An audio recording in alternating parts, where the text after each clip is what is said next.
আজ আমার জীবনের এক নতুন অধ্যায়ের সূচনা। গ্রাম থেকে শহরে পা দিয়েছি প্রথমবার।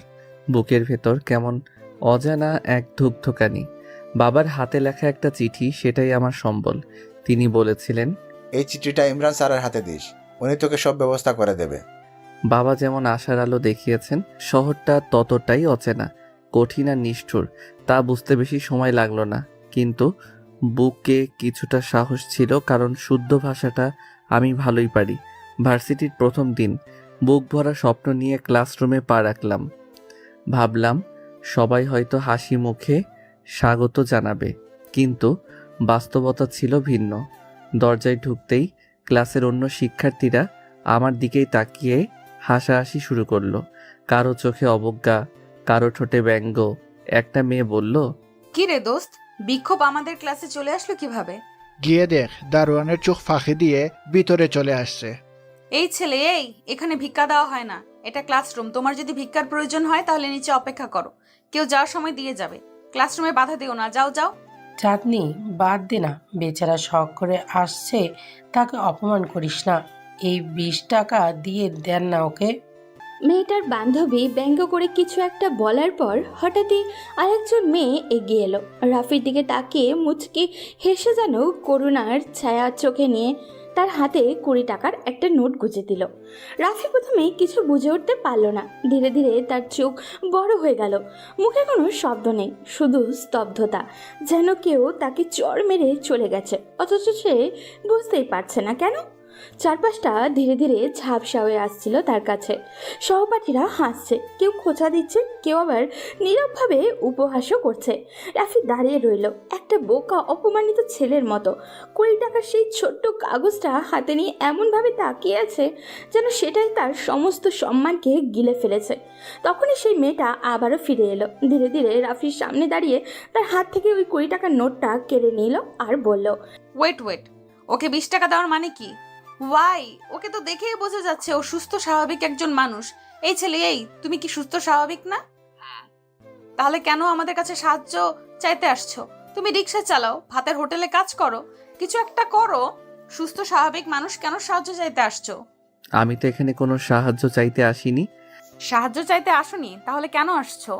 আমি এখানে আসছি ইমরান স্যারের সাথে দেখা করতে। তুই ইমরান স্যারের সাথে দেখা করতে আসছিস, তাই না? এসব দান্দা আমরা বুঝি। যা ক্লাস থেকে বাহির হ। রাফি চুপচাপ দাঁড়িয়ে রইল। মেয়েটি সেই তীক্ষ্ণ কথাগুলো যেন বুকের ভেতরে ধারালো ছুরির মতো বিঁধে আছে।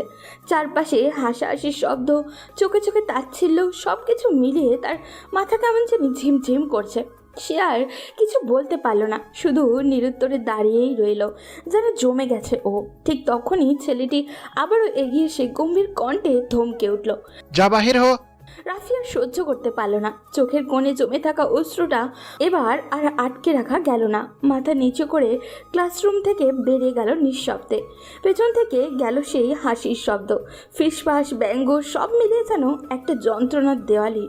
ইমন বলল, বিহারি মাইন্ডেড লোকদের জায়গা শহরে না। হাসি রোল আবারও ক্লাসে ছড়িয়ে পড়ল, যেন একটা নাটক চলছিল আর সবাই তার দর্শক। ঠিক তখনই ক্লাসরুমের দরজা ধীরে ধীরে খুলে গেল। প্রবেশ করলেন ইমরান স্যার, চোখে গম্ভীরতা, কপালে ভাঁজ। স্যারের পদচারণ থেমে গেল ক্লাসের মাঝখানে এসে। এবার হাসি মুহূর্তেই থেমে গেল। স্যার বললেন, কি অবস্থা তোমাদের? স্যার আসসালামু আলাইকুম। ওয়ালাইকুম আসসালাম। সবাই কেমন আছো? স্যার আমরা ভালো আছি। ওকে, সবাই বসো।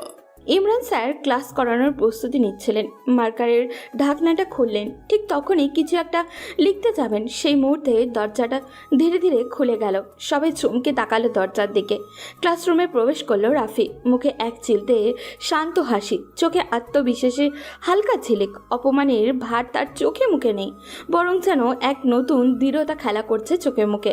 সে ধীরে ধীরে ভেতরে এসে দাঁড়ালো। ক্লাসের দিকে না তাকিয়ে সরাসরি ইমরান স্যারের দিকে চোখ রেখে বলল, স্যার আসসালামু আলাইকুম।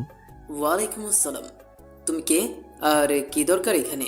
স্যার, ও তো ভিক্ষুক, দারোয়ানের চোখ ফাঁকি দিয়ে ভিতরে চলে এসেছে। ভিক্ষুক? না স্যার, আমি রাফি ইসলাম, ইমরান স্যারের সঙ্গে দেখা করতে এসেছি। ইমরান স্যারের সঙ্গে? আমি তো ইমরান স্যার। কেন এসেছো বলো? আপনি ইমরান স্যার? হ্যাঁ। আমি হৃদয়পুর গ্রাম থেকে এসেছি। রাফি ব্যাগ থেকে ভাঁজ করে রাখা একটি চিঠি বের করলো। চিঠিটার কাগজে সময়ের ছাপ কোনো এক স্নেহময় হাতের লেখা, অক্ষরগুলো যত্নে গাঁথা। সে ধীরে ধীরে ইমরান স্যারের দিকে এগিয়ে গেল। স্যার, এটা আমার বাবার লেখা। তিনি বলেছিলেন আপনার হাতে দিলে আপনি আমার জন্য পথ তৈরি করবেন।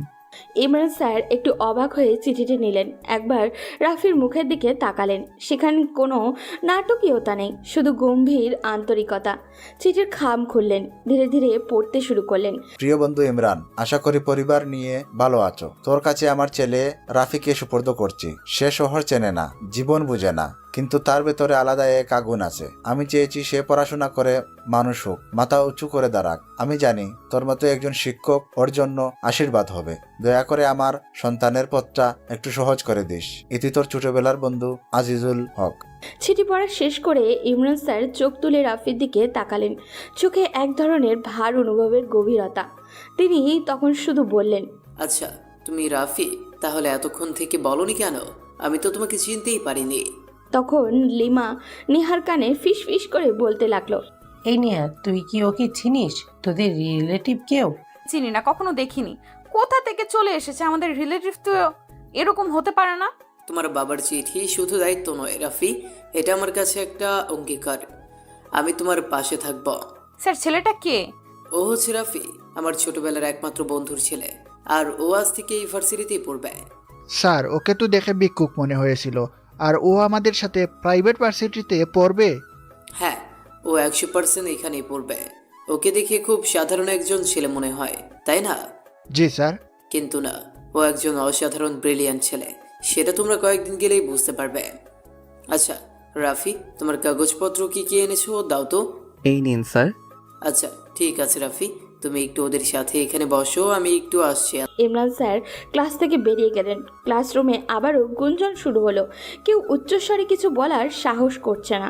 রাফি চারপাশে তাকিয়ে দেখলো সব চেয়ার প্রায় ভর্তি, শুধু জানালার পাশে একটা চেয়ার খালি পড়ে আছে। সে ধীরে ধীরে হাঁটতে শুরু করলো, একটু দ্বিধা নিয়ে। কিন্তু ঠিক যখন সে চেয়ারটাতে বসতে যাবে, তখন পাশ থেকে এক নরম কিন্তু দৃঢ় কণ্ঠ ভেসে এলো, এই খবরদার, খবরদার, তুমি ওখানে বসবে না, দাঁড়াও। রাফি আর সেখানে বসলো না, সে দাঁড়িয়ে রইল। লিমা বারবার নেহার কানে ফিসফিস করছে আর সাথে মজাও নিচ্ছে। লিমা নেহার সাথে মজা নেওয়ার কারণ হলো নেহা ইমরান স্যারের একমাত্র মেয়ে। ইমরান স্যার আর রাফির বাবা ছোটবেলায় নেহা আর রাফির বিয়ে ঠিক করে রেখেছিলেন। আজ কেউ একজন আসবে, নেহা সেটা জানতো, তাদের গেস্ট হিসাবে, এবং তার সাথে নেহার বিয়ে ঠিক হয়ে আছে সেটাও নেহা জানতো। কিন্তু এইরকম গ্রামের খ্যাত একটা ছেলে আসবে সেটা কখনোই ভাবতে পারেনি ও। তাই নেহা এতটা রেগে আছে। ক্লাসের সময় শেষ হয়ে গেছে, তাই সবাই বাইরে গিয়ে অফিসের সামনে একটা জায়গায় বসে। রাফিও তার পাশেই বসা। তখনই ইমরান স্যার রাফির সকল ভর্তির প্রসেস শেষ করে সেখানে আসলেন আর রাফিকে বললেন, রাফি, আমি তোমার সব কিছু ঠিক করে দিয়েছি। কাল থেকে তোমার ক্লাস। আজকে আর তোমার কোনো কাজ নেই। তুমি এক কাজ করো, নেহার সাথে বাসে চলে যাও। নেহা, এদিকে আয় তোমা। হ্যাঁ বাবা, বলো। ও হচ্ছে আমার মেয়ে নেহা রাফি। আর নেহা, তুই বাসায় যাওয়ার সময় ওকে বাসায় নিয়ে যাবে। আর আমার আরও একটা ক্লাস আছে, ওটা শেষ করেই আসব। বাবা, ওকে। হ্যাঁ, ওকে বাসায় নিয়ে যা। কথাটা বলেই ইমরান স্যার চলে গেলেন। নেহা বিরক্ত মুখ নিয়ে সেখানে দাঁড়িয়ে রইল। রাফি নরম সুরে নেহাকে বলল, চলেন বাসায় যাই। হোয়াট? তুমি কি ভেবেছো আমার বাবা তোমাকে বলেছে আমার সাথে নিয়ে যেতে, তাই আমি কি তোমাকে আমার সাথে নিয়ে যাব? কি রে নেহা, তুই না বলেছিস তোর বাসায় একজন ব্রিলিয়ান্ট স্টুডেন্ট আসবে আর তুই তার সাথে প্রেম করবি? এই তোর হবু বয়ফ্রেন্ড? আশ্চর্য দোস্ত, তুই আমার সাথে মজা নিচ্ছিস কেন? আমার এক্সপেকটেশন ছিল হাই। আমি কিভাবে জানবো বাবা এরকম একটা খ্যাত গাইয়া ভূত ধরে নিয়ে আসবে? আরে সমস্যা কোথায়? প্রেম কর, ভালোই তো মানাবে। হা হা হা। তোরে না আমি ধরে একটা মাইট দিব। ওর সাথে প্রেম করব আমি? আমার ক্লাস দেখতেছিস না? ওকে দেখলেই তো আমার ঘৃণা লাগে। পাত্থু, ওকে তো আমি আমার বাসায় নিয়ে যাব না। এই ছেলে শোনো, তুমি কিন্তু আমার বাসায় যাচ্ছ না। আমি যদি তোমাদের বাসায় না যাই, এখানে তো আমার আর পরিচিত কেউ নাই, আমি কই থাকবো? কেন, যেখান থেকে এসেছো সেখানেই থাকবে। গ্রামের ছেলে গ্রামেই থাকবে, সেটাই ভালো হবে। Because you know everyone not suit everything everywhere. কিন্তু আমি তো এখানে পড়াশোনা করতে এসেছি। তোমাদের বাসায় না থাকলে আমি কিভাবে পড়াশোনা করব? তুমি আবার এগ্রিমেন্ট করতেছো আমার সাথে? আমি যে বলেছি তুমি শুনতে পাও নাই? ও অ্যাকচুয়ালি ইউ আর রাইট। এটা তো ইউনিভার্সিটি, এখানে তো আমি তোমাকে কিছুই বলতে পারবো না। তুমি পড়াশোনা করতে আসছো রাইট, কিন্তু আমি তোমাকে একটা কথা বলতে পারবো, একটা সাজেশন দিতে পারবো। সেটা হচ্ছে, আমি তো তোমাকে আমার সাথে আমাদের বাসায় নিয়ে যাচ্ছি না। এখন তুমি কি করবে? তোমার কাছে একটা ওয়ে আছে। তুমি এখন আমার বাবাকে গিয়ে বলবে তুমি আমার সাথে থাকছো না, তুমি একটা মেসে থাকছো। সেটাই ভালো হবে। নেহা কথাগুলো বলে তার বন্ধু বান্ধবীদের নিয়ে হা হা করে হাসতে লাগলো। রাফি মন খারাপ করে দাঁড়িয়ে রইল। নেহা আবারও বলল, আচ্ছা শোনো, আমরা এখানে দাঁড়িয়ে আর কথা না বলি, তাহলে মানুষ আমাদের খারাপ মনে করবে, বলবে আমরা কার সাথে দাঁড়িয়ে কথা বলছি। আচ্ছা চলো আমরা ভেতরে একটু ক্যান্টিনে বসে আড্ডা দেই। নেহা তার বন্ধুদের নিয়ে ক্যান্টিনে চলে গেল। সেখানে চিপস, ঠান্ডা ড্রিঙ্কস আর নানান মজার গল্পের সময় কেটে গেল। হাসি ঠাট্টা, তুচ্ছ আলোচনার মাঝে আজ তার মনের এক কোণে একটা অস্বস্তি জমেছে, যেটা সে বুঝতে চাচ্ছে না। কিছুক্ষণ পর বাসায় ফিরে ফ্রেশ হয়ে দুপুরের খাবার খেয়ে নিজের রুমে চলে এলো। জানালার পাশে রাখা কাঠের দোলনায় বসে মোবাইল হাতে নিয়ে স্ক্রল করতে লাগলো। ও পাশে ভার্সিটির এক কোণে বেঞ্চে বসে আছে রাফি। সকাল থেকে একটু পানি ছাড়া আর কিচ্ছু খায়নি। মুখে ক্ষুধার ছাপ স্পষ্ট, কিন্তু তার চেয়েও বেশি চোখে ছিল অপমানের ভার। হাতটা থুতনির নিচে দিয়ে বসে আছে সে। চোখে দূরের দৃষ্টি, কোনো ক্লাসরুম না, যেন জীবনের মানে খুঁজছে। ক্লাস শেষে ভার্সিটি থেকে বেরিয়ে এলেন ইমরান স্যার। গাড়ির দিকে হাঁটতে গিয়ে হঠাৎই চোখে পড়ল একটা বেঞ্চের দিকে। দেখলেন সেখানে এক কোণে নিঃসঙ্গ হয়ে বসে আছে রাফি। মুখ নিচু, চোখে ঘুমও নেই, ক্ষুধার ছাপ স্পষ্ট। স্যার থমকে দাঁড়ালেন, কপালে ভাঁজ পড়ল। তিনি দ্রুত পা বাড়িয়ে গেলেন রাফির দিকে আর বললেন, রাফি, তুমি এখনো ভার্সিটিতে বাসে গেলে না কেন? স্যার, নেহা আমাকে তার সাথে নিয়ে যায়নি, আর আমি তো আপনার বাসা চিনি না, তাই আপনার অপেক্ষায় বসে আছি। ইমরান স্যার এক মুহূর্ত স্তব্ধ হয়ে গেলেন। তার চোখে যেন রাগ নয়, বরং একরকম হতাশা ফুটে উঠল। তিনি মাথা নিচু করলেন, এক গভীর নিঃশ্বাস ফেললেন আর বললেন, রাফি, তুমি এখনই আমার সঙ্গে বাসায় চলো। ইমরান স্যার রাফিকে নিয়ে গাড়ি থেকে নামলেন। পকেট থেকে নিজের কাছে থাকা আরেকটা চাবি বের করে গম্ভীর মুখে দরজা করলেন। রাফি একটু হকচকিয়ে গেল। বাসায় প্রথম আসা, অথচ পরিবেশটা যেন ঝড়ের আইয়ে গভীর নীরবতা। স্যার দরজা খুলে দ্রুত পা ফেললেন ভিতরে, আর প্রবেশ করেই যেন গর্জে উঠলেন। নেহা, নেহা, কোথায় তুমি? রাফি পেছনে দাঁড়িয়ে তার গলার কাছে একরকম শুকনো ঢোক গিলে দাঁড়িয়ে আছে। নেহার মাও দৌড়ে আসলেন, এসে জিজ্ঞাসা করলেন, এই কি হয়েছে? এত চিৎকার দিচ্ছ কেন? মানে নেহা নেহা বলে সারা বাড়ি মাথায় তুলে নিচ্ছ কেন? দাঁড়াও। নেহা, এই নেহা, এখনই নিচে এসো। আসছি বাবা। তাড়াতাড়ি নাম, অস্থির হয়ে গেছে তোর বাবা। উপরে নেহা নিজের রুমেই ছিল। বাবার রাগী গলার শব্দে মোবাইলটা টেবিলে ছুঁড়ে দিয়ে তাড়াতাড়ি নিচে নামলো। কি হয়েছে বাবা? তোকে বলেছিলাম না বাসে যাওয়ার সময় ওকে সঙ্গে করে নিয়ে যাবি? তাহলে আনিসনি কেন? একা একা কেন চলে এলে? বাবা তোমাকে একটা জিনিস বুঝতে হবে, এই ছেলেটাকে আমার পছন্দ না। এর মতো একটা খ্যাত ছেলের সাথে আমি একই রিকশায় করে আসবো, এটা তো আমি কল্পনাও করতে পারছি না। তখন তো খুব নাচানাচি করছিলি, এ করবি সে করবি, ও এলে খুব ভালো হবে। এখন কেন পছন্দ হচ্ছে না তোমার? আরে ধুর, ও কি শুধু তোমাকে বলেছে নাকি? আমাকেও তো বলেছে ওর সঙ্গে ভার্সিটিতে যাবে।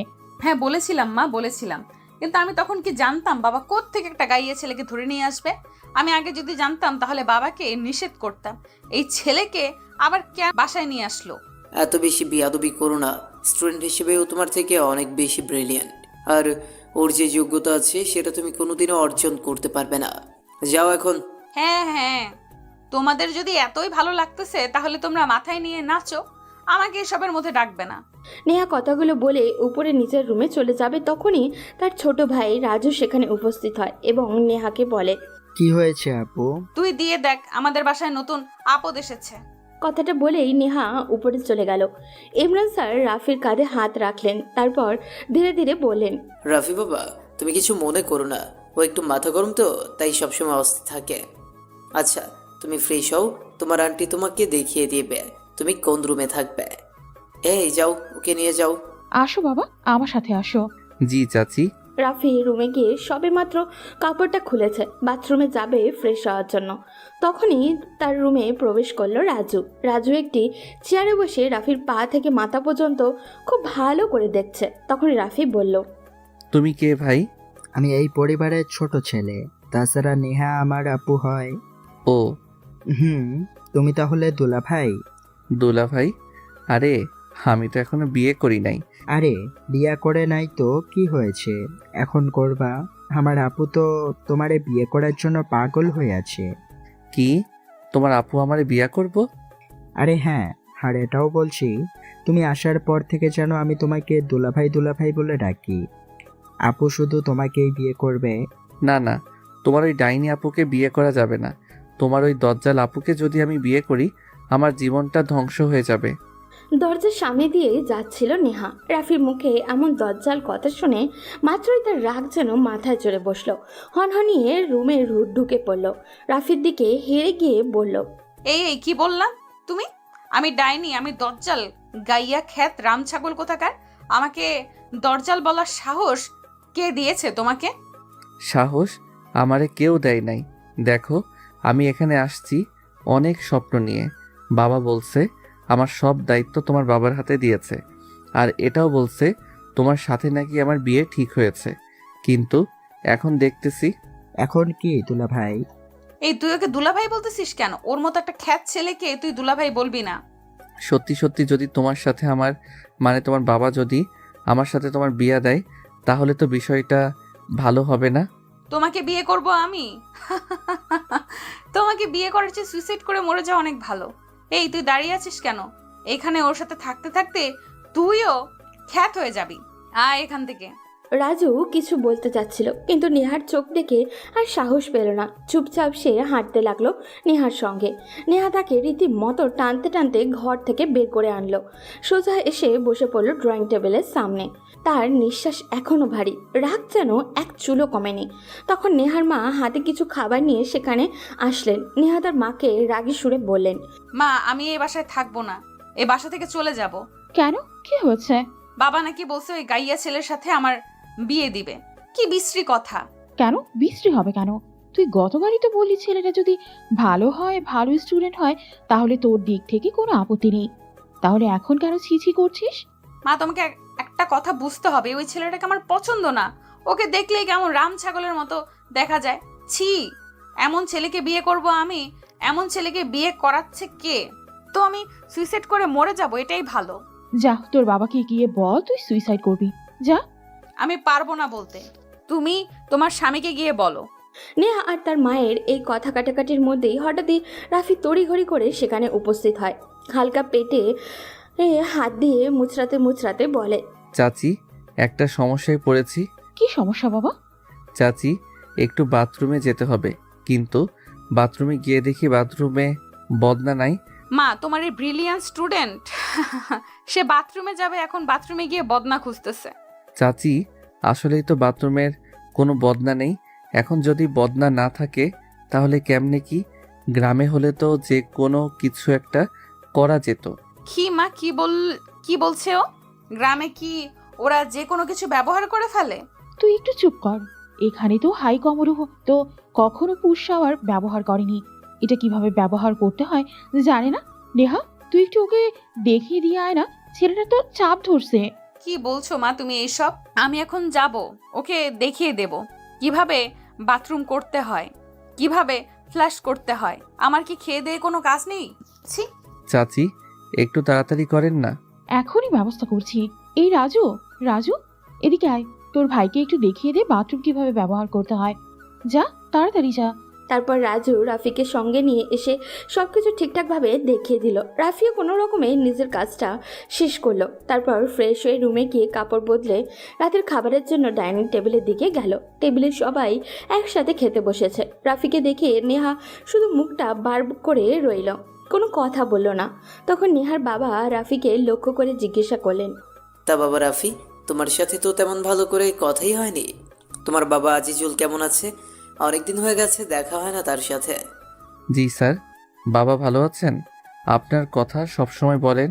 কলেজ শেষ করার পর তো চিন্তায় পড়ে গেছিলাম ভার্সিটিতে কোথায় ভর্তি হব। ঢাকা শহরে আসলে কোথায় বা থাকবো, তখন বাবা আপনার কথা বললেন।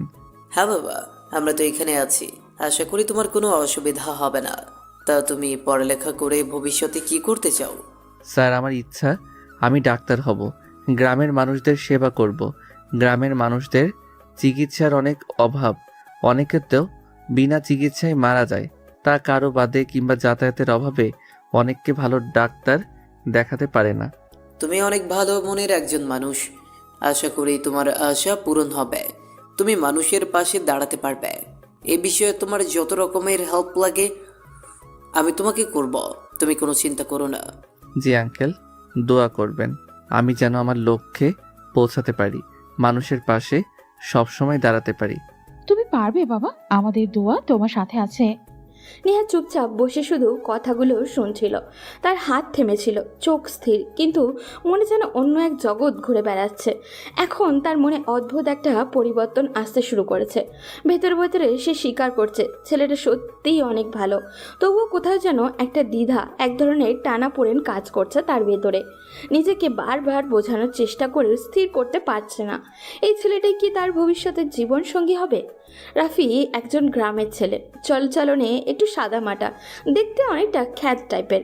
এই ভাবনাগুলোই যেন নেহাকে অস্থির করে তুলেছে। রাতের খাবার শেষ করে রাফি ধীরে ধীরে নিজের রুমে চলে গেল। তার ঠিক পিছনেই রাজুও গেল। রুমে ঢুকে দুজনেই কিছুক্ষণ কথা বলল, তারপর রাজু বিদায় নিল। রাফি ঘড়ির দিকে একবার তাকিয়ে নিঃশ্বাস ফেলল। সকাল সকাল উঠতে হবে, ভার্সিটিতে ক্লাস আছে। আলতো করে লাইট অফ করে সে বিছানায় শুয়ে পড়ল। একটা ক্লান্তি তার চোখ ঝরে নেমে এলো। কিছুক্ষণের মধ্যেই গভীর ঘুমে তলিয়ে গেল। সকালে ঘুম ভাঙলো তার চাচির ডাকে। রাফি, বাবা এখনো ঘুমাচ্ছে, ভার্সিটির টাইম তো হয়ে যাচ্ছে। আজ প্রথম ভার্সিটিতে যাবে, একটু তাড়াতাড়ি যাও। জি আন্টি, আমি এখনই রেডি হয়ে আসছি। তাড়াতাড়ি আসো, আমি টেবিলে নাস্তা দিচ্ছি। জি আন্টি। রাফি ঘুম থেকে উঠে তাড়াতাড়ি ফ্রেশ হয়ে ভার্সিটির জন্য প্রস্তুত হয়ে নিল। তারপর ডাইনিং টেবিলের দিকে গেল নাস্তা করতে। সেখানে গিয়ে দেখলো নেহা ইতিমধ্যেই নাস্তা করছে। নেহার মা এক টুকরো হাসি দিয়ে রাফিকে নাস্তা এনে দিলেন। তারপর নেহার দিকে তাকিয়ে বলেন, নেহা, ওকে তোর সাথে ভার্সিটিতে নিয়ে যাস। মা, আমি কি বলি তোমরা কি বুঝতে পারো না? আমি বলছি না আমি ওকে দেখতে পারি না, আমি ওকে আমার সাথে নিয়ে যেতে পারবো না। তুই এসব কি বলিস মা? ও ঢাকা শহরে নতুন এসেছে, ও কি রাস্তাঘাট চেনে? তুই যদি ওকে আজকে ভার্সিটিতে নিয়ে যাস তাহলে পরবর্তীতে সে একাই যাতায়াত করতে পারবে। আজ একটু সাথে নিয়ে যা, রাস্তাঘাট দেখিয়ে দে। আন্টি থাক, ও যেহেতু আমাকে সাথে নিতে চাচ্ছে না, আমি একাই চলে যাব। হয়েছে, আর ভাব নিতে হবে না, শুধু আজকেই আমার সাথে নেব, না হয় আবার কোথায় হারিয়ে যাবে, তারপর সকল দোষারোপ আমার উপর এসে পড়বে। আমার হয়েছে যত জ্বালা। নাস্তা শেষ করে রাফি আর নেহা একসাথে ভার্সিটির উদ্দেশ্যে বেরিয়ে পড়ল। রাস্তায় নেমে অনেকক্ষণ দাঁড়িয়ে থাকার পর অবশেষে একটা রিক্সা পেল। নেহা আগে উঠে গিয়ে রিক্সায় বসে পড়ল। রাফি একটু পিছিয়ে ছিল, ভাবছিল হাঁটতেই থাকবে কিনা। সে যখন উল্টো দিকে তাকিয়ে হাঁটার জন্য পা বাড়াচ্ছে, ঠিক তখনই নেহা হঠাৎই ডেকে উঠল। এই কোথায় যাচ্ছ? রিক্সায় ওঠো। আমি রিকশায় উঠবো তোমার সাথে? হ্যাঁ ওঠো। এখন আর কি করব, রিক্সা তো পাওয়া যাচ্ছে না, আমাকে তো এই বিপদ থেকে উদ্ধার হতেই হবে, তোমাকে ভার্সিটিতে পৌঁছে দিতেই হবে। তারপর রাফিও রিক্সায় উঠে বসলো। নেহা বলল, ওইদিকে সরে বসবে, আমার শরীরের সাথে টাচ যেন না হয়। আচ্ছা, তুমি কি একটু সুন্দর করে কথা বলতে পারো না? তোমার জন্মের সময় কি চাচি তোমার মুখে মধু দেয় নাই? আমার মুখে মধু দিয়েছিল কিনা সেটা জেনে তোমার কাজ নেই, একটু সাথে এনেছি বলে এটা মনে করো না তুমি আমার বন্ধু হয়ে গেছো, তাই চুপচাপ রিক্সায় বসো। রাফি হালকা একটু সংকোচ নিয়ে চুপি চুপি রিক্সার পাশে গিয়ে একটু চেপে বসলো।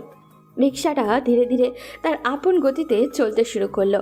রাস্তায় হালকা বাতাস বইছে। নেহা চুপচাপ সামনের দিকে তাকিয়েছিল, আর রাফি মাথা নিচু করে বসেছিল, যেন কোথাও নজর পড়ে গেলে লজ্জায় পড়বে।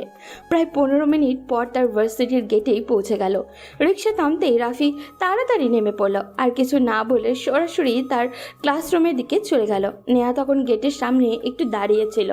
ঠিক সেই সময় ইমন আর লিমা এসে তার পাশে দাঁড়ালো। লিমা একটু রহস্যময় হাসি দিয়ে বলল, কিরে বান্ধবী, এক রিক্সায় চাপাচাপি করে কি ব্যাপার? আরে কি ব্যাপার বুঝতেছিস না? বান্ধবী মনে হয় গ্রামের চাচাতো ভাইয়ের প্রেমে পড়ে গেছে। যত যাই হোক, হবু বর বলে কথা। কাল রাত থেকে একটু শান্তিতে বসতেও পারছি না, এখন ভার্সিটিতে এসেছি তোরাও যদি আমার সাথে এরকম মজা করিস তাহলে তোদের সাথেও আর কথা বলবো না। আরে বান্ধবী, চিন্তা করিস না, সব ঠিক হয়ে যাবে। আর তুই যদি রাজি না থাকিস তাহলে তোর বাবা মা তোকে তো জোর করে বিয়ে দিতে পারবে না। সেটাই। এখন ক্লাসে চল, ক্লাসের টাইম হয়ে গেছে। তারপর তারা সবাই ধীরে ধীরে ক্লাসরুমে চলে গেল। যে যার মতো পছন্দের সিটে গিয়ে বসে পড়ল। নেহার সামনে একটা সিটে বসেছে, নিয়মিত ছাত্রীর মতো গম্ভীর মুখে। আর রাফি একদম পেছনের সারিতে জানালার পাশে একটা সিটে চুপচাপ বসে আছে।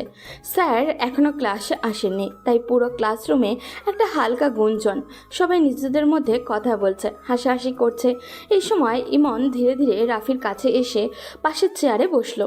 তার চোখে ছিল কৌতূহল আর মুখে একরকম দুষ্ট হাসি। সে নিচু গলায় বলল, রাফি, এই রাফি, এদিকে একটু কাছে আসো। কি? নেহা যে তোমাকে পছন্দ করে, তুমি জানো এটা? আরে না না, ও তো আমাকে পছন্দ করে না।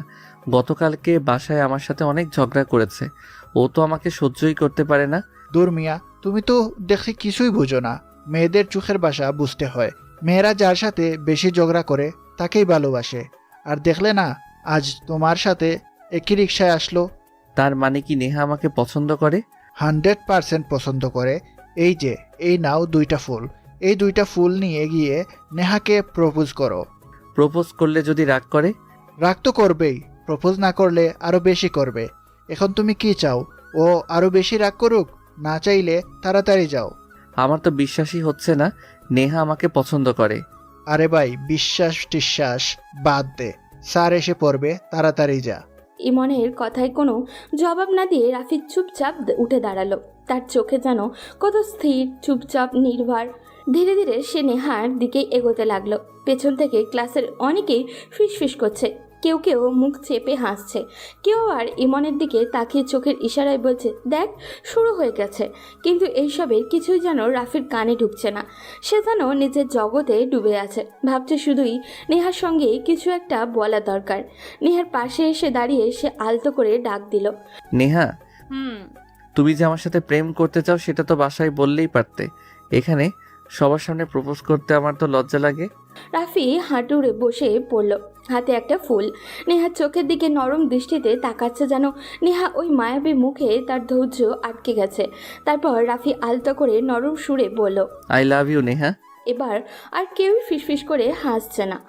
পুরো ক্লাসরুমে যেন হঠাৎ করে একসাথে ফেটে পড়ল হাঁ হাঁ করে উচ্চস্বরে হাসি।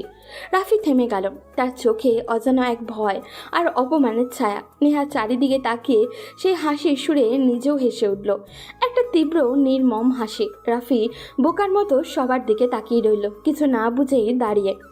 নেহা রাফির হাত থেকে ফুলগুলো নিল, তারপর তার মুখে ছুঁড়ে মারল আর বলতে লাগলো, না, তুমি যে আনপড় গাওয়ার সেটা আমরা বুঝেছি সবাই।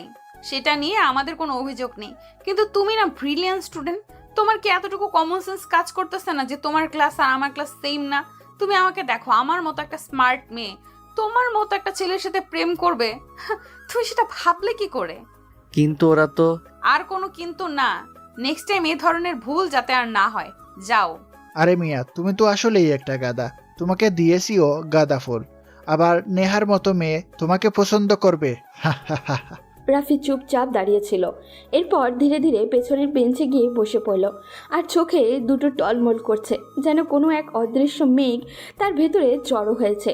এখনই বজ্রপাত হবে আর তারপর অঝোর বৃষ্টি নামবে। তার বুকটা কষ্টে ফেটে যাচ্ছে, চোখের পানি ঠিক যেন আটকে আছে কিনা কোনো দ্বিধার দেয়ালে। সে কিছুই বুঝে উঠতে পারছে না তার অপরাধটা কি, কেন সবাই এমন করছে তার সঙ্গে। একটা মুহূর্ত সব কিছু স্বাভাবিক ছিল, আর পরের মুহূর্তেই সে যেন কারো রসিকতার পাত্রে পরিণত হয়ে গেল। ঠিক তখনই ক্লাসরুমে প্রবেশ করলেন ইমরান স্যার। তার প্রবেশে ক্লাসে হঠাৎই নিস্তব্ধতা নেমে এলো। সবাই গম্ভীর হয়ে গেল, যেন কিছুই ঘটেনি। ইমরান স্যার চারপাশে একবার নজর বুলিয়ে বললেন, কেমন আছো তোমরা সবাই? জি আলহামদুলিল্লাহ স্যার, ভালো আছি। ওকে, বসো সবাই। আচ্ছা, আমি তোমাদের গত ক্লাসে যে টপিকটা নিয়ে পড়িয়েছিলাম এবং বলেছিলাম তোমরা সেটা হোমওয়ার্ক করবে, কে কে করেছো বলো তো? স্যারের প্রশ্ন শুনেই সবাই একে অপরের দিকে তাকাতে লাগলো। কানাঘোষা ফিসফিসানি শুরু হলো, কারণ মুখে জবাব নেই। ইমরান স্যারের চোখে বিরক্তির ছায়া ফুটে উঠল। তিনি একে একে ইমন, লিমা, নেহা এবং আরও কয়েকজনকে প্রশ্ন করলেন, কিন্তু কেউই সন্তোষজনক উত্তর দিতে পারল না। তখন তিনি একটু থেমে পেছনের বেঞ্চের দিকে তাকিয়ে বললেন, রাফি, তুমি দাঁড়াও। তুমি কি পড়া শিখে এসেছো? রাফি ধীরে ধীরে উঠে দাঁড়ালো। চোখে তখনও লুকোনো জল, কিন্তু গলায় ছিল এক অমনীয় আত্মবিশ্বাস। স্যারের প্রশ্নের উত্তর শুরু করলো সে, স্পষ্ট পরিষ্কার উচ্চারণে, একদম ইংরেজিতে। ক্লাস যেন হঠাৎই স্তব্ধ হয়ে গেল। সবাই চুপচাপ রাফির দিকে তাকিয়ে আছে, যার উপরে কিছুক্ষণ আগেই সবাই হাসছিল। সে এমন ইংরেজিতে উত্তর দিচ্ছে যেন কোনো অভিজ্ঞ বক্তা বক্তৃতা দিচ্ছে। ইমরান স্যার বিস্মিত হয়ে তাকিয়ে থেকে বললেন, excellent, very well done Rafi. তোমার মতো স্পষ্ট এবং কনফিডেন্ট উত্তর অনেকদিন পর শুনলাম এই ক্লাসে। বাকিদের শিক্ষা নেওয়া উচিত তোমার কাছ থেকে। কি বুঝলে তোমরা? তোমাদের তো এই টপিকটা কালও ক্লাসে পড়িয়েছি, কিন্তু ও কাল ক্লাস করেনি। আমি শুধু ওকে বাসায় আজকের হোমওয়ার্কটা বলে দিয়েছিলাম, তাতেই দেখো সে কি সুন্দর করে উত্তরটা দিল। সেদিনের মতো সবগুলো ক্লাস শেষ করে রাফি আর নেহা বাসায় চলে আসলো। আসার সময় নেহা আর রাফিকে নিয়ে আসেনি। রাফি একটা রিক্সা নিয়ে রিক্সার ড্রাইভারকে বাসার ঠিকানাটা বলল। রিক্সার ড্রাইভার তাকে বাসায় পৌঁছে দিল। তারপর সে বাসায় এসে ফ্রেশ হয়ে দুপুরের খাবারটা খেয়ে নিল। তারপর রুমে গিয়ে কিছুক্ষণের জন্য ঘুমিয়ে পড়ল। এদিকে নেহা তার মায়ের সাথে আজকের ক্লাসের ঘটনা নিয়ে গল্প করতে লাগলো। মা, জানো কি, আমার মনে হয় রাফি আর আমাদের ভার্সিটিতে সপ্তাহ খানিকের বেশি টিকতে পারবে না, কারণ আমাদের ক্লাসের কেউ ওকে পছন্দ করে না, অসহ্য মনে করে। তাই? হুম। করে তো। কারা করে জানিস? তোর মতো কিছু উশৃঙ্খল স্টুডেন্ট আছে না, তারাই রাফিকে সহ্য করতে পারে না। আমি জানতাম তো, তুমি বিশ্বাস করবে না, তুমি বাবাকে জিজ্ঞেস করো। হ্যাঁ, বাবা তো বলেছে যে একটা প্রশ্নের উত্তর ক্লাসের কোন স্টুডেন্ট বলতে পারেনি, শুধুমাত্র আমাদের রাফি সুন্দর করে উত্তর দিয়েছে। এক্সকিউজ মি মা, আমি যদি ওর মতো সারাদিন বই নিয়ে বসে থাকতাম তাহলে ওর থেকে আমি আরো ভালো স্টুডেন্ট হতাম, কিন্তু আমার আরো আদার্স অনেক অ্যাক্টিভিটিস আছে, আমাকে সেগুলোতেও সময় দিতে হয়। তুই তো গাধা, তুই তো চাইলেও ওর মতো হতে পারবি না। আমি আর তোমার সাথে কোনো আর্গুমেন্ট করতে চাচ্ছি না, আমি শপিং গেলাম, বাই। হ্যাঁ যা, তুই ওই লোকটাই তো পারিস। শুধু হলেই ফেসবুকে এই জামা পছন্দ হয়, ওই জামা পছন্দ, এছাড়া কি পারিস নাকি তুই? বিকেল গড়িয়ে যাচ্ছে। রাফি ঘুম থেকে উঠে ধীরে ধীরে চোখ মেলল। ঘুমটা ছিল শান্ত, কিন্তু মনটা যেন এখনো সকালটার ভার টেনে বেড়াচ্ছে। সে উঠে পড়ল, একটু পানি খেয়ে একটা বই নিয়ে চলে গেল ব্যালকনিতে। গায়ে একটা লুঙ্গি, ওপরে গামছা পেঁচিয়ে বাঁধা, আর রাজুর রুম থেকে নেওয়া সানগ্লাস পরে সে পুরোনো ব্যালকনি জুড়ে হেঁটে বেড়াতে লাগলো। রাফির মধ্যে এক ধরনের অন্যরকম স্টাইল কাজ করছিল। ঠিক তখনই নেহা চুপচাপ ব্যালকনির দিকে এলো। রাফিকে এভাবে দেখে বলল, এই ছেলে, এই তোমার কি লজ্জা শরম নাই? তুমি এভাবে বারান্দায় হাঁটতেছো লুঙ্গি আর গামছা পরে, মানুষজন দেখলে কি বলবে? না না, তেমন কিছু না। এই জায়গায় তো আমি পড়তেছিলাম। এই যে দেখেন বই। পড়তেছিলাম মানে? এটা কি পড়ার জায়গা? বারান্দাতে কেউ কি পড়ে? তোমার রুম আছে না? আর কি অদ্ভুত লোকের সাথে কেউ কি সানগ্লাস পরে? তুমি কি জানো তোমাকে কতটা ব্যাককল দেখা যাচ্ছে? আসলে হয়েছে কি, আমার মাথা ব্যথা করতেছে, তাই সানগ্লাসটা পরেছিলাম। আবার আবার সানগ্লাস পড়তেছে? খোলো, পড়াশোনা কি আর কেউ করে না? তুমি কি ভেবেছো একটা প্রশ্নের উত্তর দিয়ে তুমি একেবারে বিদ্যাসাগর হয়ে গেছো?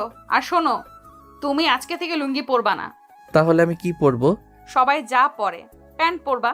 প্যান্ট পরলে আমার দম বন্ধ বন্ধ লাগে, লুঙ্গি পরলে ভালো লাগে, ভিতরে হাওয়া বাতাস আসে। কেন, এটা গলায় পরার জিনিস যে দম বন্ধ হয়ে আসে? না মানে যেখানে পড়ি সেখানে দম বন্ধ হয়ে আসে। ক্লাসে যে কত কষ্ট করে প্যান্টটা পরে থাকি। এত কিছু আমি বুঝি না। শোনো, তুমি আমাদের বাসায় থাকতে হলে এখন থেকে আর লুঙ্গি পরতে পারবে না। আর যদি লুঙ্গি পরতে দেখি তাহলে আমি কি করব জানো? কি করবে? তোমার লুঙ্গিটা টান দিয়ে খুলে নেব। এই বলে নেহা সেখান থেকে চলে গেল। রাফি মনে মনে বলল, কি ডেঞ্জারাস মেয়ে রে বাবা, আর একটু হলে আমার লুঙ্গিটা খুলে যাবে। এখন থেকে একটু সাবধানে থাকতে হবে। রাত হয়ে এসেছে। রাফি নিচের রুমে বসে আছে, এখনও লুঙ্গি পরা অবস্থায়। হঠাৎই করেই নেহা রাফির রুমে উকি দেয়। দেখে রাফি চুপচাপ বসে আছে, যেন কিছু ভাবছে। নেহার মাথায় দুষ্টুমির বুদ্ধি খেলে যায়। সে দ্রুত রাজুকে ডেকে নিয়ে একসাথে একটা মজার প্ল্যান করে। নেহা ফিস ফিস করে বলে, শোনো রাজু, এখন ওর মনোযোগ অন্যদিকে নিয়ে যাব আমি, আর তুই হঠাৎ করে লুঙ্গিটা টেনে নিয়ে পালাবি। রাজু হাসতে হাসতে রাজি হয়। পরিকল্পনা অনুযায়ী তারা দুজনেই রাফির রুমে যায়। নেহা রাফিকে কথায় কথায় এমনভাবে গুলিয়ে ফেলেছে রাফি কিছুই টেরই পায় না। ঠিক সেই মুহূর্তেই রাজু ঝট করে রাফির লুঙ্গি টেনে খুলে নিয়ে দৌড় দেয়। রাফি তো অবাক হয়ে চিৎকার করে। আরে কি করিস তুই? রাজু হাসতে হাসতে দৌড়ে নিচে নেমে আসতে, সাথে রাফিও। কিন্তু দুর্ভাগ্যবশত নিচে নেমেই রাফি পড়ে যায় ইমরান স্যারের সামনে। এ কি অবস্থা রাফি? এটা কি কোনো ছেলে মানুষের কাজ? এক্ষুনি গিয়ে প্যান্ট পরো, আর ভবিষ্যতে সবসময় প্যান্ট পরে থেকো, কিন্তু এমন বেয়াদবি করো না। রাফি লজ্জায় লাল হয়ে রুমে ফিরে যায়। এদিকে রাজু আর নেহা তো হাসতে হাসতে শেষ। তারা রাফির মুখের অবস্থা দেখে পেট ধরে হেসে গড়াগড়ি খায়। পরদিন সকালে নেহা লিমার সাথে ছাদে বসে রাতের ঘটনাগুলো বলছিল আর হাসাহাসি করছিল। তখনই রাফি তার কাপড়গুলো ধুয়ে ছাদে শুকোতে দিতে আসে। তখন লিমা রাফিকে দেখে বলে, এই লুঙ্গি ম্যান, তোমার নাকি কালকে লুঙ্গি চাঁদের দেশে চলে গেছিল, পরে কি লুঙ্গি পাইছো? কি এই কথাটা তোমাকে বলে দিয়েছে? তার মানে তো কালকে ভার্সিটিতে সবাইকে বলে দিবে। দজ্জাল মহিলা, সবাইকে বলে দিতেছে। কথাটা বলে এই রাফি রাগান্বিত হয়ে সেখান থেকে চলে যায়। নেহা আর লিমা সেখানে বসেই হাসতে থাকে। কিছুক্ষণ পর লিমা হঠাৎ করেই বলে, তুই কিন্তু যাই বলিস না, ছেলেটাই কিন্তু ভালো। এরকম একটা ছেলে বয়ফ্রেন্ড হিসেবে পেলে লাইফে আর কোনো প্যারাই নিতে হবে না। এই তুই কি বলতেছিস? তোর মাথা ঠিক আছে? ওর মতো একটা ছেলে হবে বয়ফ্রেন্ড? দেখ, তুই যাই বলিস, ছেলেটাকে দেখতে খুব মন হলেও স্মার্ট লুক দিয়ে সে সুন্দর লাগবে। আর তুই জানিস না আমার আগের বয়ফ্রেন্ডটা কীরকম বাটপাট ছিল? আমি ছাড়া ওর আরও 3টে গার্লফ্রেন্ড ছিল। তিনটা? হ্যাঁ, এই জন্যই তো ব্রেকআপ হলো। কিন্তু রাফির মতো ছেলে যদি জীবনে আসে তাহলে তো আর কোনো প্যারাই নেই, আমি যা বলবো তাই করবে। লিমার কথাগুলো শুনে নেহা কিছুটা চুপ মেরে গেল। যেন তার ভেতরটা ধীরে ধীরে অস্থির হয়ে উঠেছে। সে কি সত্যিই কিছু ভুল করেছে, নাকি এটা হৃদয়ের সঠিক পথ? রাফিকে নিয়ে তার জীবন সঙ্গী ভাবা উচিত? এমন প্রশ্ন দ্বিধাদ্বন্দ্বে আর কৌতূহলে এক অদ্ভুত মিশ্রণ তার মনে তৈরি হয়। মাথার ভিতরে নানান চিন্তার ঘূর্ণি। রাফির চোখের দৃষ্টি, তার ব্যবহার, কথাবার্তা, লুকানো অনুভব সব কিছু যেন নতুন করে বিশ্লেষণ করতে ইচ্ছা করে। নেহার মন যেন একটু অন্যরকম হয়ে যায়। কোথাও এক ধরনের টান অনুভব করে সে, তবুও সিদ্ধান্ত নিতে পারছে না। শেষমেশ অনেকক্ষণ চুপচাপ থেকে নেহা ধীরে লিমার দিকে তাকিয়ে জিজ্ঞাসা করে, এই তুই কি বলতেছিস এগুলো? তুই কি সত্যি ওকে প্রপোজ করবি নাকি? করবো না কেন? ছাত্র ভালো, ব্রিলিয়ান্ট স্টুডেন্ট, প্রপোজ করলে দোষ কি দোষ? সেদিনের মতো লিমা চলে যায়, কিন্তু নেহার মন যেন শান্ত থাকে না। এক অদ্ভুত অনুভূতি জন্ম নেয় তার ভেতরে, যেন হৃদয়ের এক কোণে অদ্ভুত একটা নতুন গল্প শুরু হয়েছে। অজানা অথচ মিষ্টি। সারাদিন এমনকি রাতেও সেই অনুভূতি তার মন থেকে কিছুতেই সরতে চায় না। মনে হয় প্রতিটা মুহূর্তেই সেই অনুভবটা একটু একটু করে বেড়ে চলেছে। সব কিছুই যেন ভেসে উঠেছে তার চোখের সামনে। রাফির ছেলে মানুষই, দুষ্টুমি, তার সরলতা, নির্দোষ হাসি, অদ্ভুত ইনোসেন্ট লুক, সবই যেন ধীরে ধীরে নেহার হৃদয়ের গভীর ছাপ ফেলে যাচ্ছে। নেহা জানে তার ভেতরে কিছু একটা বদলে যাচ্ছে। সে যে রাফিকে চাইছে তার অস্বীকার করার উপায় নেই। বালিশে মুখ গুজে শুয়ে থাকে নেহা। হঠাৎই মিটিমিটি হাসে সে। কে যেন একটা লাজুক আনন্দ কাজ করে তার মুখে। একটা দুষ্টু ভাবনা মনে খেলে যায়। পরদিন সকালে ঘুম থেকে উঠেই নেহার মনটা যেন একরকম উত্তেজনায় ভরে যায়। আজ যেন তার ভিতরে একটা অন্যরকম সাহস কাজ করছে। সে আর দেরি না করে সোজা বেরিয়ে পড়ে শপিংয়ে। ঘন্টার পর ঘন্টা ঘুরে ঘুরে সে রাফির জন্য কেনাকাটা করে। কখনো শার্ট, কখনো ঘড়ি, সবশেষে এক গাদা ব্যাগ হাতে নিয়ে সে বাড়িতে ফিরে আসে। সারাদিন ধরেই মুখে লেগে থাকে এক রহস্যময় হাসি। রাতের দিকে নেহা ধীরে ধীরে রাফির রুমে যায়। রাফি তখন পড়ার টেবিলে বসে মনোযোগ দিয়ে পড়ছে। তার গম্ভীর মুখ দেখে নেহা কিছুক্ষণ চুপ করে দাঁড়িয়ে থাকে দরজার পাশে। তারপর হঠাৎই নেহা বলে ওঠে, এই নাও, ওগুলো তোমার জন্য নিয়ে এসেছি, দেখো তো পছন্দ হয় কিনা। এগুলো কি সব আমার জন্য? হ্যাঁ, তোমার জন্য প্যান্ট আর শার্ট কিনে নিয়ে আসছি। আমি ভাবলাম তুমি তো আমার সাথে ভার্সিটিতে যাও, মানুষ তোমার সাথে আমাকেও খারাপ বলে, তাই কিনে আনলাম। এখন থেকে তুমি এগুলোই পরবে, ওকে? আচ্ছা, ঠিক আছে। আর শোনো, এখন থেকে তুমি কোনো মেয়েদের সাথে মিশবে না, কথাও বলবে না, কারণ মেয়েরা ভালো হয় না, ওগুলো খারাপ। তাই এখন থেকে তুমি তাদের ইগনোর করে চলবে, ঠিক আছে? সবাই কি তোমার মতো খারাপ? আমি খারাপ? রাফি, তুমি এটা কিভাবে বলতে পারলা? আমি তোমার জন্য এইটুকু ড্রেস কিনে নিয়ে আসলাম আর তুমি আমাকে খারাপ বললা? তুমি সবসময় যেরকম ব্যবহার করো তোমাকে দেখে তো ভালো মনে হয় না, কিন্তু তোমার যে বান্ধবীগুলো আছে ওগুলো অনেক ভালো। ও আচ্ছা, এখন ঘরের মেয়ের থেকে পরের মেয়ে ভালো হয়ে গেল, তাই না? তুমি এখন থেকে কোনো মেয়ের সাথেই মিশবে না। আজকে থেকে সব মেয়ের সাথে মেশা বন্ধ, তোমার মনে থাকবে? হ্যাঁ, মনে থাকবে। নেহা রুম থেকে বের হয়ে চলে গেল।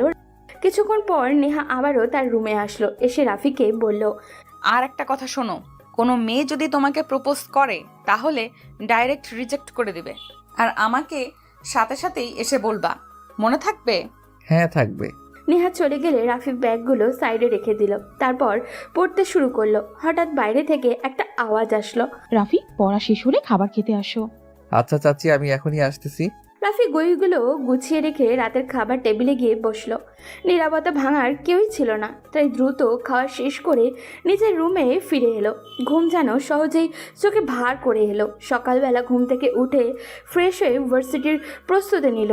এক ঘরে চারিদিকে তাকিয়ে দেখলো নেহা আগেই ভার্সিটিতে চলে গেছে। একটু অবাক হলেও কিছু না ভেবে একাই বেরিয়ে পড়লো। রাস্তায় নেমেই একটা রিক্সা থামিয়ে উঠে বসলো। ভার্সিটির গেট পেরোতেই সে বুঝতে পারলো আজ যেন কিছুটা আলাদা লাগছে। চারপাশের সবাই তাকিয়ে আছে তার দিকে, চোখে বিস্ময় আর মুখে এক রাশ প্রশ্ন, যেন এইরকম এই ক্যাম্পাসে আগে কখনো দেখেনি কেউ।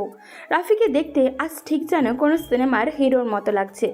এদিকে করিডোর দিয়ে হেঁটে আসছিল নেহা আর লিমা। দূর থেকে রাফিকে দেখে দুজনেই থমকে দাঁড়ালো, অবিশ্বাস আর অবাক চোখে তাকিয়ে রইল। রাফি ধীরে ধীরে এগিয়ে এলো তাদের দিকে, মুখে সেই চিরচেনা নীরব অথচ গভীর আভিব্যক্তি, চোখে সানগ্লাস। তার সামনে এসে দাঁড়িয়ে সানগ্লাসটা চোখ থেকে খুলে নেহার চোখে রাখলো। নীরব অথচ তীব্র এক অনুভূতির বহিঃপ্রকাশ নিয়ে নেহা অপলক দৃষ্টিতে তাকিয়ে আছে রাফির দিকে। যে ছেলেটা এতদিন আনস্মার্ট সাধারণ একজন ভেবে এসেছে, আজ সেই রাফিকে যেন এক নতুন আলোয় দেখছে ও। চোখের সামনে দাঁড়িয়ে থাকা এই ছেলেটা যেন রাফি নয়, বরং কোনো রোম্যান্টিক উপন্যাসের পাতা থেকে উঠে আসা কোনো চরিত্র। তার স্টাইল, আত্মবিশ্বাস, হাঁটার ভঙ্গি সব কিছুতে যেন একটা নতুন ঝলক। নেহার মনে যেন প্রেমের হাওয়া হঠাৎ করেই জোরে বয়ে যেতে শুরু করলো। সে কিছু বলছে না, শুধু মিটিমিটি হাসছে আর রাফির মুখের দিকে তাকিয়ে আছে এমন দৃষ্টিতে যেন ফেসবুকের কোনো প্রেমময় পোস্টের ক্যাপশন হয়ে যাওয়ার অপেক্ষায় আছে এই চোখজোড়া। রাফির কাছে এসে একটু থেমে মৃদু হেসে বলল, hi. Hello. Wow Rafi, you are looking completely different today. বলেই লিমা রাফির দিকে হাত বাড়িয়ে দিল। রাফিও বিনয়ের সঙ্গে হাত বাড়িয়ে দিল হ্যান্ডশেক করার জন্য, কিন্তু তখনই নেহার চোখে রাফির দিকে গিয়ে আটকে গেল। তার দৃষ্টি বদলে গেল মুহূর্তেই। চোখ বড় করে তাকিয়ে থাকলো রাফির দিকে, চোখ জোড়া যেন স্পষ্ট ভাষায় বলছে, হাতটা সরিয়ে নাও এক্ষুনি। রাফি সেই দৃষ্টি পড়ে ফেললো ঠিকই, কিছু না বলে খুব ধীরে ধীরে নিজের হাতটা সরিয়ে নিল। তারপর একটা মৃদু হাসি দিয়ে বলল, তোমরা কোথায় যাচ্ছ? ক্লাসে যাবে না? ক্লাসের সময় তো হয়ে গেছে। তুমি যাও, আমরা আসছি। আচ্ছা ঠিক আছে। বলে রাফি সেখান থেকে ক্লাসের উদ্দেশ্যে রওনা হলো। লিমা তার দিকে ঘুরে তাকিয়ে আছে। নেহা লিমাটাকে টান দিয়ে ঘুরিয়ে নিল। লিমা বলতে শুরু করলো, ও মাই গড, আমি তো ফিদা হয়ে গেলাম। ওহ, কত smart. Excuse me, all credit goes to me, কারণ আমি ওকে এই ড্রেসগুলো গিফট করেছি। থ্যাংক ইউ দোস্ত। তুই যে তোর বান্ধবীর বয়ফ্রেন্ডের জন্য এত কিছু করবি সেটা তো আমি ভাবতেই পারিনি। Wait, hold down. What do you mean by বান্ধবীর বয়ফ্রেন্ড? এসব কি বলছে রে? আরে তুই বুঝোস নাই, গেট আপ দেখে ক্রাশ খাইছে, মনে মনে তো বয়ফ্রেন্ড বানিয়ে ফেলেছে।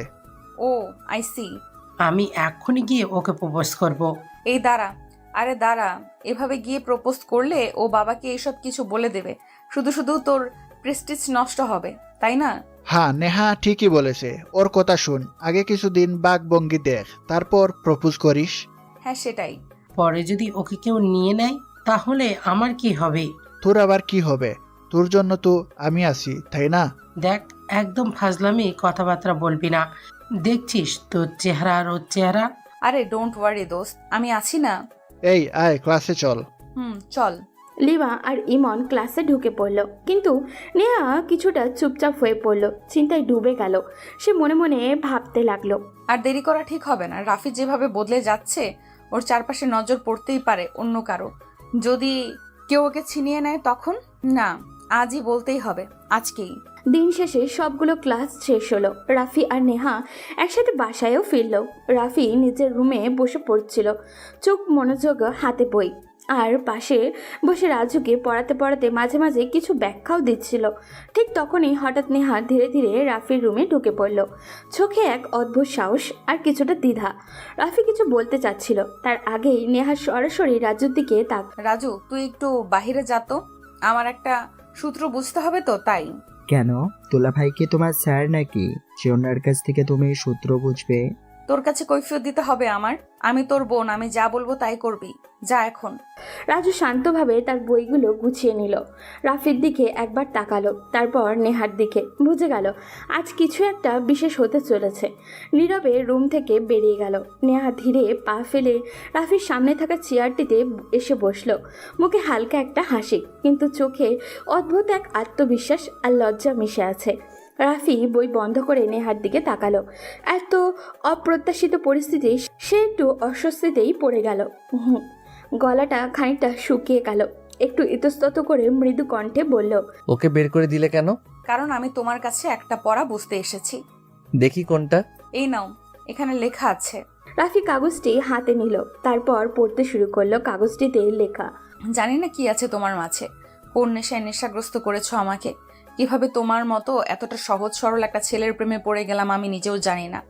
জানি শুধু আমি তোমাকে চাই, তোমার বুকে মাথা রেখে তোমার বুকের ধুকপোকানি শুনতে চাই। রাফি কোনো উত্তর না দিয়ে সামনে রাখা কাগজটি গুমড়ে মুচড়ে টেবিলের উপরে ফেলে রাখলো। তার চোখে মুখে স্পষ্ট বিরক্তি, মনের ভেতরে যেন তীব্র একটা দ্বন্দ্ব চলছে, রাগ, হতাশার একরাশ জমানো অনুভব। সে কিছু না বলে শুধু হাতে থাকা কলমটি বারবার ঘুরিয়ে ফিরিয়ে নাড়াচাড়া করতে লাগলো, চোখ নিচের দিকে, যেন এড়িয়ে যেতে চাইছে কোনো প্রশ্ন বা দৃষ্টি। নেহা কিছুক্ষণ চুপচাপ তাকিয়ে থাকলো রাফির দিকে, তারপর ধীরে একটু কাঁপা কণ্ঠে জিজ্ঞাসা করলো, কি হলো আমার উত্তরটা? কিসের উত্তর? এত সুন্দর করে তোমার জন্য রোমান্টিক একটা চিঠি লিখলাম, আর তার উত্তর দিবে না? তুমি কি আমার সাথে ফাইজলামি করো? দেখো আমার এখনো অনেক পড়া বাকি আছে, তুমি এখান থেকে চলে যাও। না, সত্যি আমি ফাজলামি করছি না, আমি তোমাকে অনেক ভালোবাসি রাফি। এসব নিয়ে কথা বলার সময় আমার নেই, তুমি এখান থেকে চলে যাও। আমি তোমার সাথে প্রেম করতে পারবো না। কেন? ও তুমি ব্রিলিয়ান্ট স্টুডেন্ট বলে? দেখো, এত অহংকার করা কিন্তু ভালো না। অহংকার? এটাই আমার অহংকার। তুমি এখান থেকে বের হয়ে যাও। না, আমি যাব না, আমি এখান থেকে বের হব না, আমি আমার উত্তর চাই। একবার বললাম না এটা অসম্ভব, আমি তোমার সাথে প্রেম করতে পারবো না। কেন সম্ভব না? কি সমস্যা? আমি কি তোমার অযোগ্য? বলো। রাফি আর নেহার চিৎকার চেঁচামেচিতে উদ্বিগ্ন হয়ে নেহার মা তড়িঘড়ি করে তাদের ঘরে চলে এলেন, মুখে স্পষ্ট চিন্তার ছাপ। তিনি নেহাকে বললেন, এই এই কি হচ্ছে এখানে? এত চেঁচামেচি কিসের? আরে মা, তুমি এখানে কি করতেছো? আগে বল, তুই ওকে বিরক্ত করতেছিস কেন? বিরক্ত? না মা, আমি আর রাখি ক্লাসমেট, তাই আমি ওর কাছে এসেছিলাম একটা সূত্র বুঝতে, এই আর কি। তোর সূত্র বোঝা শেষ এখন, যা। তোর বাবা পই পই করে বলেছে পরীক্ষার আগে যেন রাফিকে কোনো বিরক্ত না করা হয়, বুঝতে পেরেছিস? চাচি, ও অনেকক্ষণ থেকে আমাকে বিরক্ত করতেছে, ওকে এখান থেকে চলে যেতে বলেন, আমার এখনো অনেক পড়া বাকি আছে। বাবা, আমি আছি না, তোমার কোনো সমস্যা হলে সঙ্গে সঙ্গে আমাকে বলবে। আর এই, তুই এখনো বসে আছিস কেন? যা। নেহা রাগে ফুঁসতে ফুঁসতে রুম থেকে বেরিয়ে যায়। রাফি কিছুক্ষণ নিশ্চুপ থেকে আবারও পড়ায় মন দেয়। সামনে বড় পরীক্ষা, পড়ার চাপ প্রচণ্ড। রাত গড়িয়ে যায়, বইয়ের পাতায় চোখ আটকে থাকে। অবশেষে রাত 2টার দিকে ক্লান্তিতে তার চোখ জড়িয়ে আসে। বই খোলা রেখেই মাথা টেবিলে রেখে সে ঘুমিয়ে পড়ে। সকালে ঘুম ভাঙতেই বুঝতে পারে অনেক দেরি হয়ে গেছে। হুড়োহুড়ি করে রেডি হয়ে বাইরে বের হয়, দেখে নেহা ইতিমধ্যে ইউনিভার্সিটিতে চলে গেছে। নাস্তার দিকেও না তাকিয়ে তড়িঘড়ি বাসা থেকে বেরিয়ে যায় রাফি। ভার্সিটির ভেতরে ঢুকতেই চোখে পড়ে লিমার দিকে। রাফি ভার্সিটিতে এসেছে দিকে লিমা তড়িঘড়ি করে রাফির সামনে গিয়ে দাঁড়ায়। লিমা মুখে মিষ্টি একটা হাসি নিয়ে রাফিকে বলে, হেই রাফি, তোমাকে তো আজকে অনেক সুন্দর লাগছে। Thank you. তো তোমার পড়াশোনা কেমন চলছে? ভালো।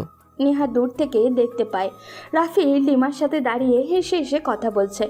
দৃশ্যটা তার চোখে যেন আগুন ঢেলে দেয়। রাগে তার মুখ লাল হয়ে ওঠে, দৃষ্টিতে তীব্র ক্ষোভ। মুহূর্তের মধ্যে সে গর্জে ওঠা ঝড়ের মতো তাদের দিকে এগিয়ে আসে, ধমকে সুরে বলে, এখানে কি হচ্ছে? রাফিক, তোমাকে না আমি বলেছিলাম কোনো মেয়ের সাথে কথা না বলতে? কথা বললে কি হবে? কথা বললে কি হবে কি না হবে তা কি তোমাকে কৈফিয়ত দিতে হবে? আমি তোমাকে বলেছি কথা বলবে না, তো তুমি কথা বলবে না। কি হয়েছে নেহা? আমি তো ওর সাথে একটু কথাই বলতেছিলাম, এমন কেন করতেছিস? চুপ। আমি কি তোমার সাথে কথা বলতেছি? আমি ওকে প্রশ্ন করতেছি, ও উত্তর দিবে। তুই একদম চুপ থাক। নেহা কথা শেষ করে রাফির হাতটা শক্ত করে ধরে ফেলে। এরপর কোনো কিছু বলার সুযোগ না দিয়ে টানতে টানতে তাকে ভার্সিটির ভেতরের দিকে নিয়ে যেতে থাকে। চারপাশে সবাই অবাক হয়ে তাকিয়ে থাকে তাদের দিকে।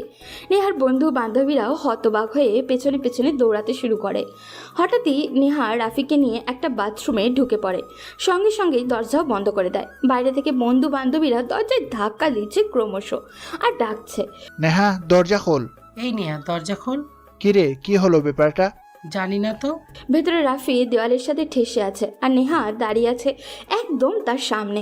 দুজনের মাঝের দূরত্বটা ধীরে ধীরে মিলিয়ে যাচ্ছে। নেহার চোখে আগুন, ঠোঁট কাঁপছে রাগে আর অভিমানে। তার নিঃশ্বাসের গরম বাতাস রাফির মুখে স্পষ্টভাবে লাগছে। রাফি ঘাবড়ে গিয়ে কাপা গলায় বলে, নেহা, তুমি এটা কি করছো?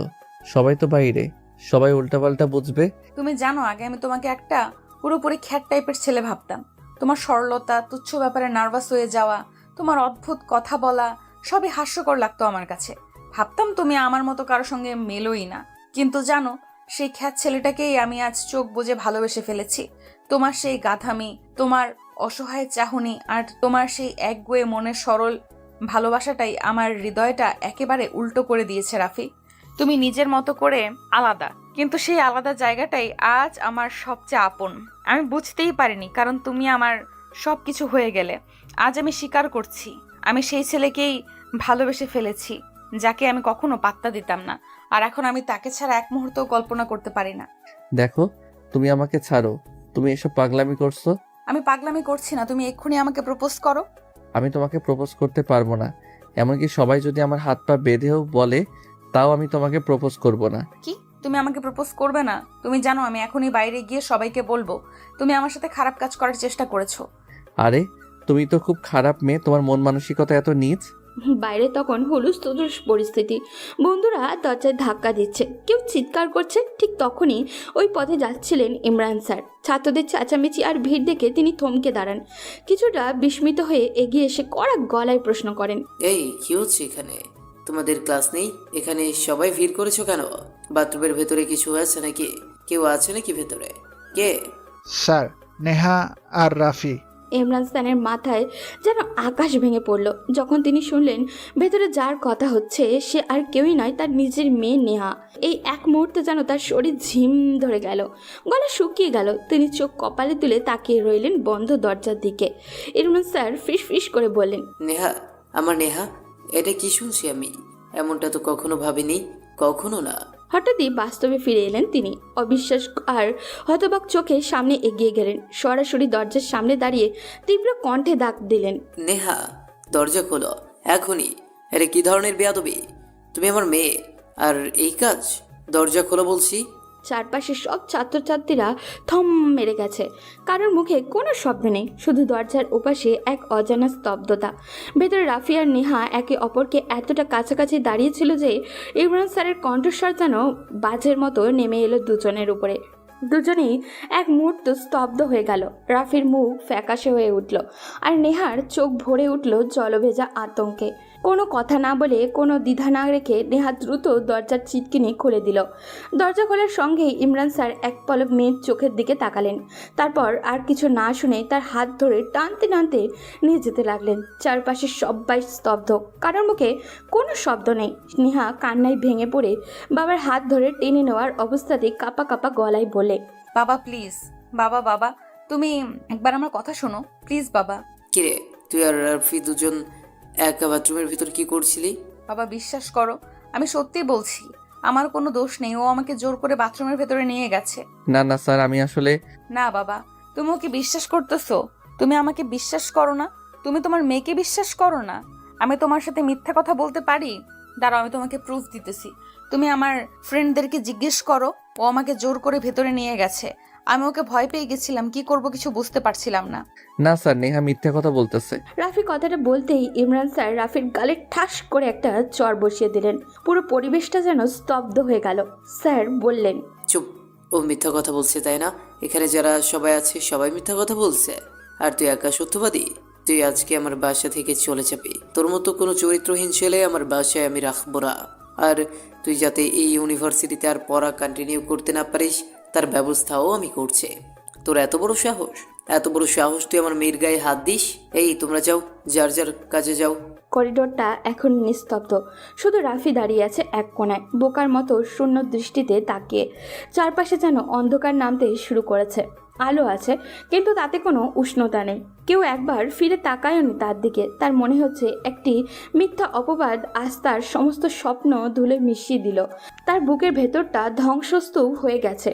কেউ পাশে দাঁড়ালো না, কেউ সত্যটা বলল না। নেহার এক কথা যেন সবাই চোখ বুজে বিশ্বাস করে নিল, আর সে এক মুহূর্তেই দোষী হয়ে গেল। রাফির মনে হচ্ছিল তার জীবনের সমস্ত স্বপ্ন, তার ভবিষ্যৎ, তার আত্মসম্মান সব ভেঙে পড়েছে এক নিমেষেই। এই শহরে, এই ভার্সিটিতে কেউ তার আপন নয়। এই সত্যটা তাকে ছুরির মতো কেটে যাচ্ছে ভেতর থেকে। রাফি একবার আকাশের দিকে তাকায়। চোখ দুটো ভারী হয়ে এসেছে, কিন্তু সে কাঁদতে পারছে না। ভেতরে জমে আছে এক পাহাড় সমান কষ্ট, অপমান আর নিঃসঙ্গতা। ভার্সিটি থেকে রাফি একবারও কারোর সঙ্গে কথা না বলে সোজা নিজের ঘরে চলে যায়। ঘরের দরজা বন্ধ করে নিজের ব্যাগে জামা কাপড়, বই সব গোছাতে শুরু করে। তার চোখ দিয়ে অজস্র অশ্রু গড়িয়ে পড়ছে, কিন্তু সে থামছে না। তার ভেতরে যেন আগুন জ্বলছে, হৃদয় চাপা কষ্ট, অপমান আর একা হয়ে যাওয়ার যন্ত্রণা। ঠিক তখনই নিহার ছোট ভাই রাজু এসে চুপচাপ পাশে বসে, মনমরা মুখে কিছুক্ষণ চুপচাপ তাকিয়ে থেকে রাফির দিকে, তারপর নিচু গলায় প্রশ্ন করে, দুলা ভাই একেবারেই চলে যাচ্ছ? আর আসবে না? আমি তো খারাপ মানুষ, আমি আর এখানে থাকবো না, আমি চলে যাব। না, তুমি যাবে না, তুমি কোথাও যাবে না। আমি ভুল করে ফেলেছি, আমি বাবার ভয়ে সবার সামনে মিথ্যা কথা বলে ফেলেছি। প্লিজ তুমি আমাকে মাফ করে দাও। রাফি ব্যাগ গুছিয়ে ফেলেছে। হঠাৎই তার চোখে পড়ল ওয়ার্ড্রপের কোণে পড়ে থাকা কিছু শার্ট আর প্যান্টের দিকে। সেগুলো নেহা তাকে উপহার দিয়েছিল। রাফি কাপড়গুলো নেহার হাতে ধরিয়ে দিয়ে বলল, এই নাও, করোনা করে তুমি এই জামা কাপড় আমাকে কিনে দিয়েছিলে না, এগুলো আমার লাগবে না। রাফি, আমি তো বললাম আমি ভুল করে ফেলেছি। আমি আমার বান্ধবীর সাথে রাগ করে কাজটা করে ফেলেছি। প্লিজ রাফি, আমাকে ক্ষমা করে দাও। কত স্বপ্ন নিয়ে আমি এখানে এসেছিলাম, তোমার একটা ভুলের কারণে আমার সব স্বপ্ন ধ্বংস হয়ে গেল। আমার কাছে তোমার কখনোই ক্ষমা হবে না। দাঁড়াও প্লিজ, তুমি দাঁড়াও। আমি ভুল করেছি তো আমি বলবো বাবাকে, আমি সব বলবো বাবাকে। প্লিজ তুমি দাঁড়াও।